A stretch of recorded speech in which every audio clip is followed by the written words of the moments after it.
Let me play you a video from Benny Johnson that might show you yet another iteration of a consistent problem in the American judicial system. There's a number of problems. American politics, too much money involved. American judicial system, too much activism involved. This is the judge that was involved in a recent case where an individual who had been released by this judge, 72 times, went on to set someone on fire in a subway station. And we're going to read the details of the story. I don't understand. It seems very much premeditated because it's not everybody who goes and buys gasoline and puts it in a bottle and then goes onto a subway, I don't know, ostensibly looking for a fight to set someone on fire. Meet Judge Teresa Molina Gonzalez. She freed Lawrence Reed despite 72 prior arrests, letting him set 26-year-old Bethany McGee on fire on a Chicago train. Here she is on video admitting that skin color and ethnicity influence her ruling. Listen to this. I serve as Vice President for the Office of Inclusion, Diversity, and Equal Opportunity. The first time I came out on the bench and the deputy announced, all rise, the Honorable Judge Teresa Molina, the whole courtroom stood up and I was all excited. He's walking out there and I saw an Illinois State Trooper. He was African-American. He had a sleeve covering his tattoos and he was standing there and he looked at me and he nodded and I knew what that meant. And so I looked at him and I nodded back like, that's right, we're doing this. And it felt so good. It felt so good. But by the way, I am getting a lot of father anecdotes and he's still alive, people. I'm not saying what my father used to. In the practice of law, we used to call it, he used to call it, and I since appropriated the term, the clin d'oeil. The clin d'oeil. It's the wink of an eye. When you get in front of judges, and if you're a connected lawyer at a big firm, as opposed to a solo practitioner, I didn't look like this when I was, but there's a wink, wink, nudge, nudge, little clin d'oeil. You guys know you're on the same team. You're sort of looking up for the same interests, or you have something in common. You worked at the same firm back in the day. You're of the same ilk. And as a result, you get different types of treatment. That's exactly what this judge basically just said here. It's a wink of an eye. We're a part of a club, and we're going to, give each other special treatment as a result of it. But in the name of, criminal justice reform, in the name of equity, in the name of diversity, in the name of inclusion, wink, wink, nudge, nudge, and literally said it out loud. To me, a fine of $354, which is our normal no insurance fine, that's a lot of money. And some of the judges that I work with came from money, so $354 is no big deal. Pause it.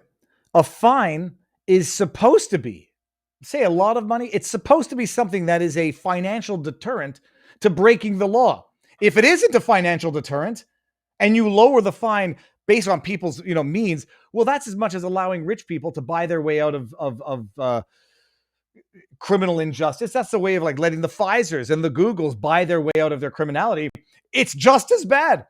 Fines are intended to be financial deterrents. If you act in such a way that they are not for the rich or for the poor, you are invalidating the justice system. But to most of the people that come to my courtroom, it is a big deal. And so I always offer them the opportunity to do community service. Being I don't mind that, to the extent that it's meaningful community service. That might, making someone work for 100 hours, that might be more value added to everyone than a $374 fine. But the idea, the fine is expensive. It's supposed to be. It's supposed to be a deterrent. If it's not a deterrent, you don't have the deterrence or the penalty or the justice. In the office, people would tell me, don't you feel like you're prosecuting your own people? But it's true. There were a lot of, defendants that look like me. However, I had a chance as a prosecutor to make a difference as to what cases come in. I had a chance as a prosecutor to decide what offers were appropriate. And so I always offer them the opportunity to do community service. That's astonishing. And then what ends up happening, people? This is what ends up happening. A man set someone on fire in a subway after apparently an altercation. Now I got to find the article here. Man accused of setting woman on fire. I mean, it's funny. The story didn't reach my radar in a timely manner. I was surprised that the story is almost a week old. This is from patch.com, Illinois, Chicago. Man accused of setting woman on fire had 70 prior arrests, told victim to, quote, burn alive, end quote, reports. The 50-year-old man accused of leaving a 26-year-old woman in critical condition has a long rap sheet, according to multiple reports. Who the hell goes around with a gasoline in a bottle, in a cup? A 50-year-old man accused of setting a woman on fire on a CTA train in a barbaric assault has more than 70 prior arrests, according to multiple media outlets. Lawrence Reed faced detention hearing Friday as Cook County prosecutors sought to have him detained until trial under the Safe T Act. This horrific attack was not just a barbaric assault on an innocent woman riding a train, but an act of terrorism that strikes at the core of our American way of life, U.S. Attorney Andrew Boutros said in a news release after his arrest. Reed is charged with committing a terrorist attack against a mass transportation system, an offense punishable by up to life in prison. On Monday night, police said a 26-year-old woman was involved in a verbal altercation with Reed. This is not any sort of victim blaming whatsoever. This is just a reminder: don't argue with anybody.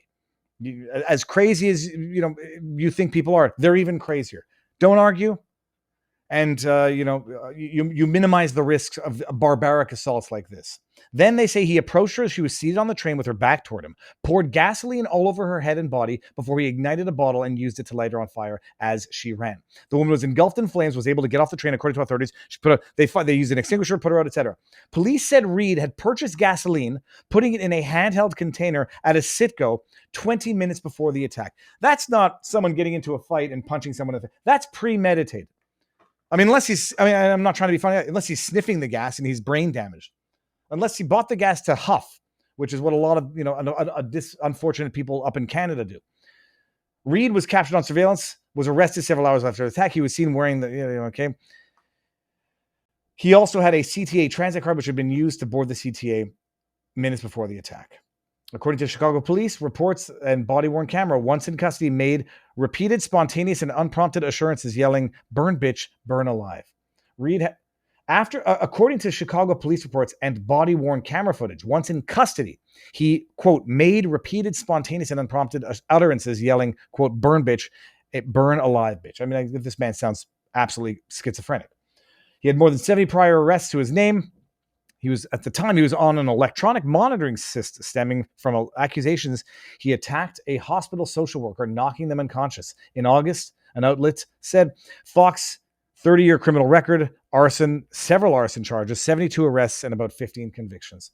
Yep. But, community service. Don't want to be unfair. Don't want to not give someone their 73rd chance. And meanwhile, this woman who has critical injuries, burns across her body, scarred for life, physically, psychologically, because, you have an activist judge who, much like in the other case there, let's send them to rehab clinics that we might have some interest in. Let's send them to community service, whatever, anything except for actual meaningful justice, meaningful criminal punishment.